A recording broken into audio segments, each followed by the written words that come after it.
Good afternoon. I'm Kathy Cameron. I am the Senior Director of the National Falls Prevention Resource Center located at the National Council on Aging.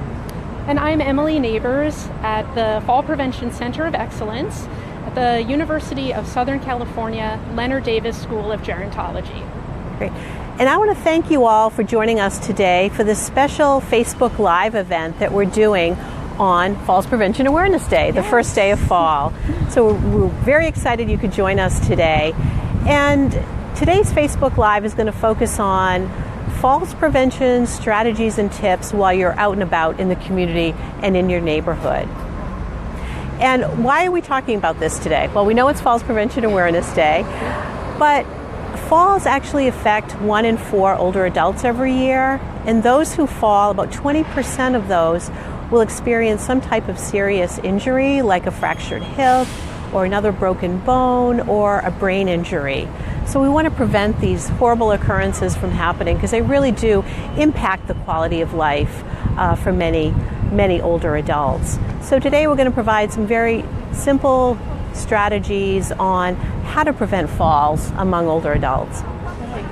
And many people think that often only frail older adults need to be concerned with preventing falls, but we know that active older adults who fall outdoors, or that older adults who do fall outdoors, they tend to be more active, healthier, and they take fewer medications than those who fall indoors. That's a very good point.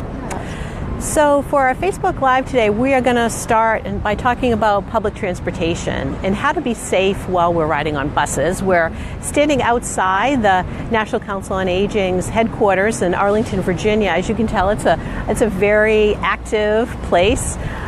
We have the metro right here, and there's also bus stops around here. So let's talk a little bit about safety getting on and off buses.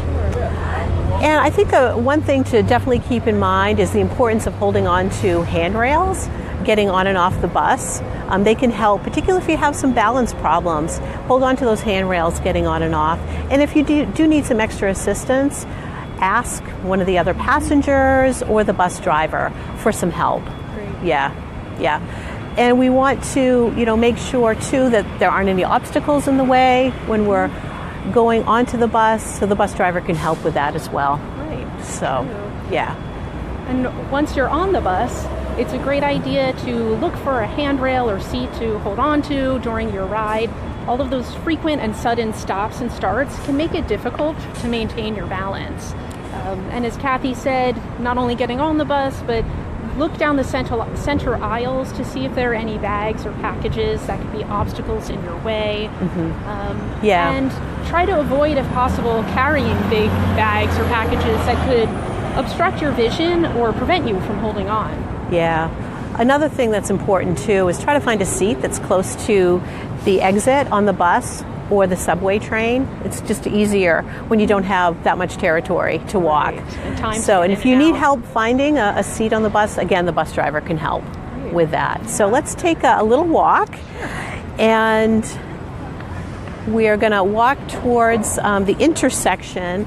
But when we're walking out and about in the community, we always need to be careful. But look ahead. What's in your path? Be cognizant of your surroundings, because there could be things like holes in the sidewalk. Here we have a drain that could be easily tripped over. There could be signs, holes, all sorts of things.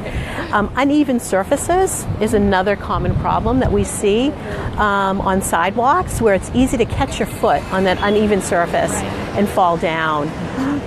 Another thing, if you're walking in your neighborhood on grassy areas too, there may be holes and divots in those grassy areas just to be aware of that could also pose a falls risk for older adults. Right, and this is great information for those people that are really active, walking, running out and about in their communities. Yeah. Many people like to do it every day. Right. And we need to think too about the weather conditions that we experience. It could be rain, snow, sleet. And, obviously, again, simple advice, but maybe you need to delay your walking and running on those days so you can avoid falls and potential injuries. And here's an example of a curb cut, or at least that's what I call it where I'm from. And they were originally designed for people who use wheelchairs. but they're really useful for everyone. People pushing strollers or pulling rolling suitcases or walking a bike across the street.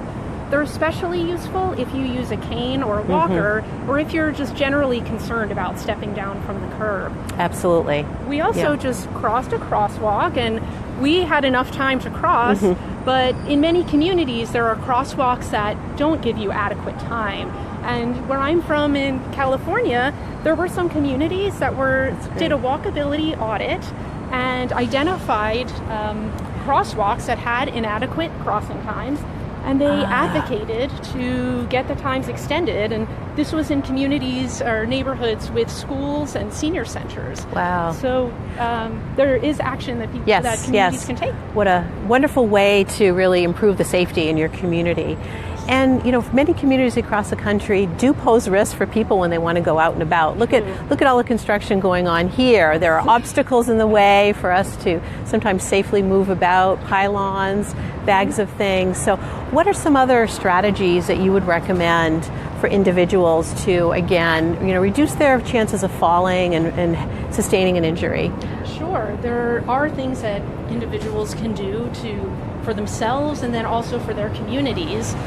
If you notice that your neighborhood could use safer sidewalks, lighting, crosswalks, or other features, you can contact your city's Department of Transportation or Public Works, or you can dial 311 for your city's non-emergency services.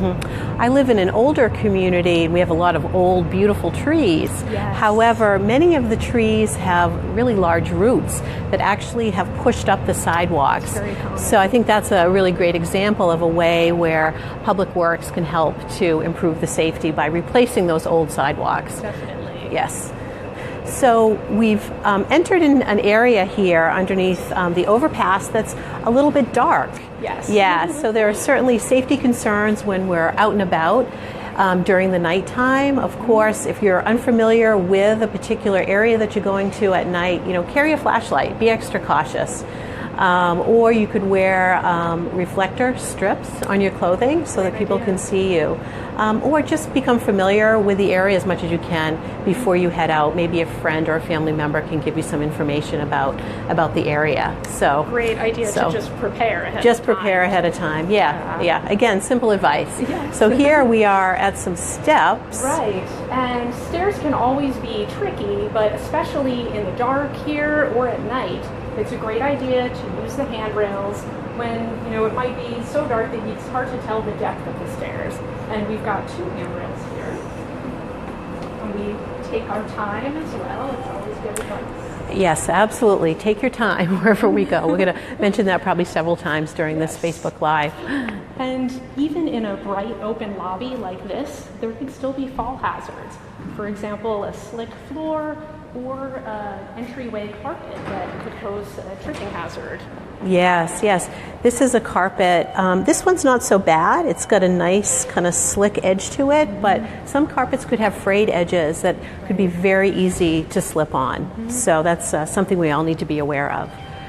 So we're now at the entrance or exit to the building, and many buildings across the country now have automatic doors, which is great, particularly for people who may need to use a cane or a walker, or people who use wheelchairs, of course. That's how they originally were developed to serve.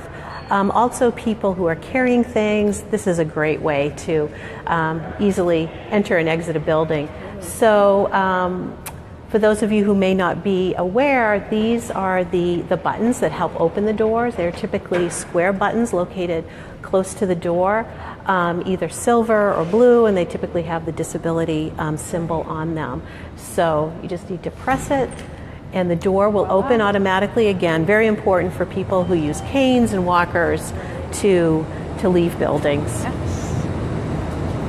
And another issue that we all have experience with is getting in and out of cars. And sometimes that can pose some challenges.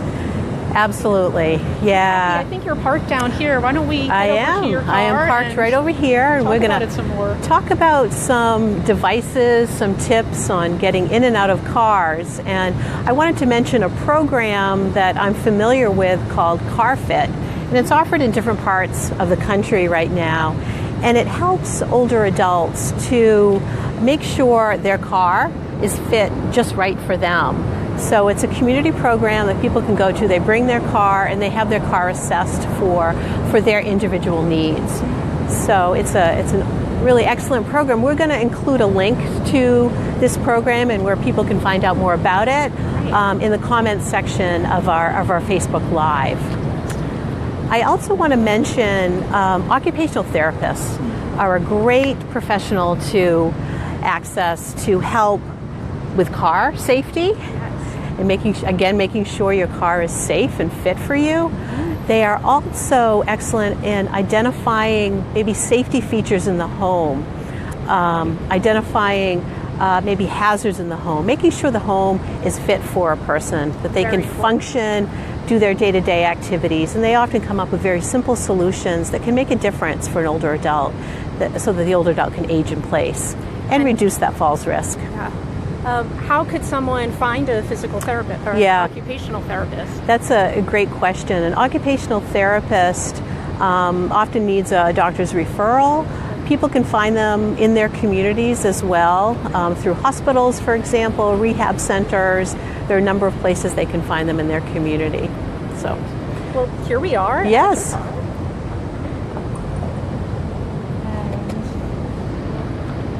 Wait just a moment to make sure we can get in properly.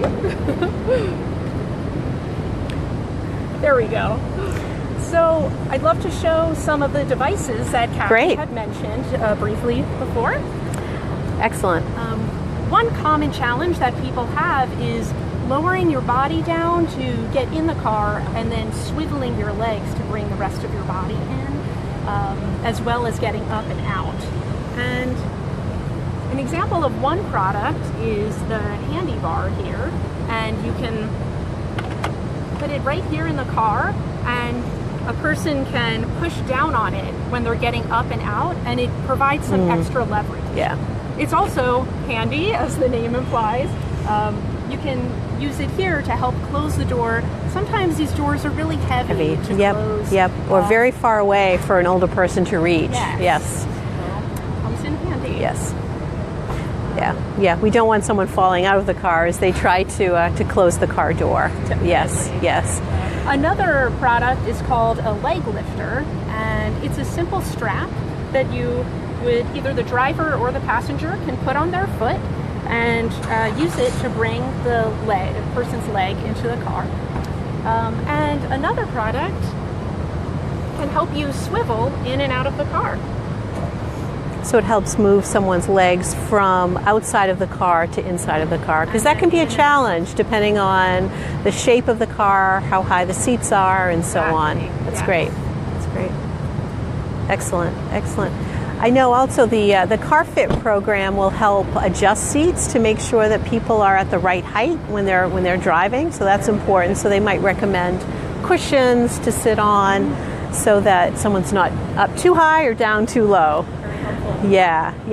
So we've been talking about getting up and down, and we do that many times every day, certainly in and out of the car, but also at home when we're getting up out of bed or getting up from a seated position to a standing position. And one thing that I recommend for all older adults to reduce any dizziness is to get up slowly from a lying position, from a sitting position, because what happens is our blood pressure goes down as we stand up, and it goes down even more as we get older, just because our bodies change. So we want to make sure that the blood pressure adjusts slowly as we get up, so that we can prevent that dizziness and that fall from happening. So that's very important. Yes. And speaking of dizziness, on a warm September day like today, it's a great idea to stay hydrated. If you know that you'll be out and about, you can bring a water bottle with you and try to avoid dehydration, which could lead to dizziness and a potential fall. Yeah, it's a great tip. Yeah, something we recommend to all older adults: stay as hydrated as possible. Yeah, it's very important. So hydration, drinking a lot of water, is a behavior that we all should practice. There are other behaviors that impact our falls risk, And one of those is rushing about. We do that a lot in our life. We're all very, very busy. But oftentimes if we rush about too much and we're not cognizant of our surroundings, then we're apt to fall. And that happened to me recently. I did fall down. I was walking out of a building and fell down a couple of steps and hurt my ankle, but it wasn't too bad of an injury, fortunately. So being aware of your surroundings, particularly if you're carrying a lot of packages, you might need to make multiple trips to get the packages, bags, whatever it is, into wherever you're going. Ask for help or take multiple trips, as I mentioned. Also, a cart like this is really, really helpful for that sort of thing. That's something that we all recommend, shopping and doing things around the community. Great idea. Yeah. We also know that many older adults have difficulty with balance and maybe muscle strength, and both of those are risk factors for falls. Many older adults will require a cane or some type of other assistive device as they get older. There's a cane example. Such as that, a simple cane. But a good recommendation is we want to make sure that these canes, walkers, and other devices are fitted to the individual needs of the older adult. So getting an occupational therapist or physical therapist involved in making recommendations on how to properly use the device, as well as proper height of the device. There's lots of factors that go into the safe use of these, making sure that the tip isn't worn down. Yeah, that needs to be replaced periodically. And people's needs can change over time as well. Absolutely. Yes. Great idea to stay in touch with your health professional over time. Yes. So we have a few more tips that we'd like to share with you about ways that you can prevent falls from happening. And I'd like to begin with shoes. We all love shoes. Yes, I love to talk about shoes. Sometimes shoes that are at the height of fashion may not be at the height of safety. And that's an example. Yes. It's just a kind of a strappy shoe. Not a lot of support is provided in these shoes, and it's got kind of a higher heel. I've seen higher ones, but that's fairly high for an older adult for sure. Yes, and there are fortunately now fashionable shoes that are appropriate to wear as we get older. And why don't you share a little bit more information about shoes? Sure. Well, shoes are important to fall prevention because they provide traction or grip, which is especially important on slippery surfaces. So it's important to choose your shoes wisely. The best kind of footwear are flat shoes with a low heel that have a firm rubber sole. Absolutely. Yeah. So I think we're both wearing appropriate shoes. Yes, they both have rubber soles and they're flat, and they actually are very comfortable to wear. Comfort is important too. Look good and feel good. Right. It's also important to pay attention to the bottom of your shoes. I know many of us probably don't do that, but the treads can wear out and become slippery. The soles of our shoes are kind of like the tires on a car. They can only go so many miles before they need to be replaced. Yeah, I know my shoes, when I put them on this morning, I noticed they were wearing a little bit thin on the bottom, so they need to be replaced. Good reminder. Yes. Well, thank you so much, Emily, for joining me today. Anything else that you would like to add? Yes, there's one more topic that's important to mention: vision. People with vision problems are more than twice as likely to fall as those without. Common eye diseases include cataracts, glaucoma, macular degeneration, and these can all make it difficult to maintain your balance, see obstacles on the ground, and step down off of stairs and curbs. So we recommend getting your eyes checked once a year, or if your vision changes. Also, be sure that you're wearing the correct eyewear. Bifocals and reading glasses can make it harder to see hazards on the ground. Be sure that your eyewear prescriptions are up to date.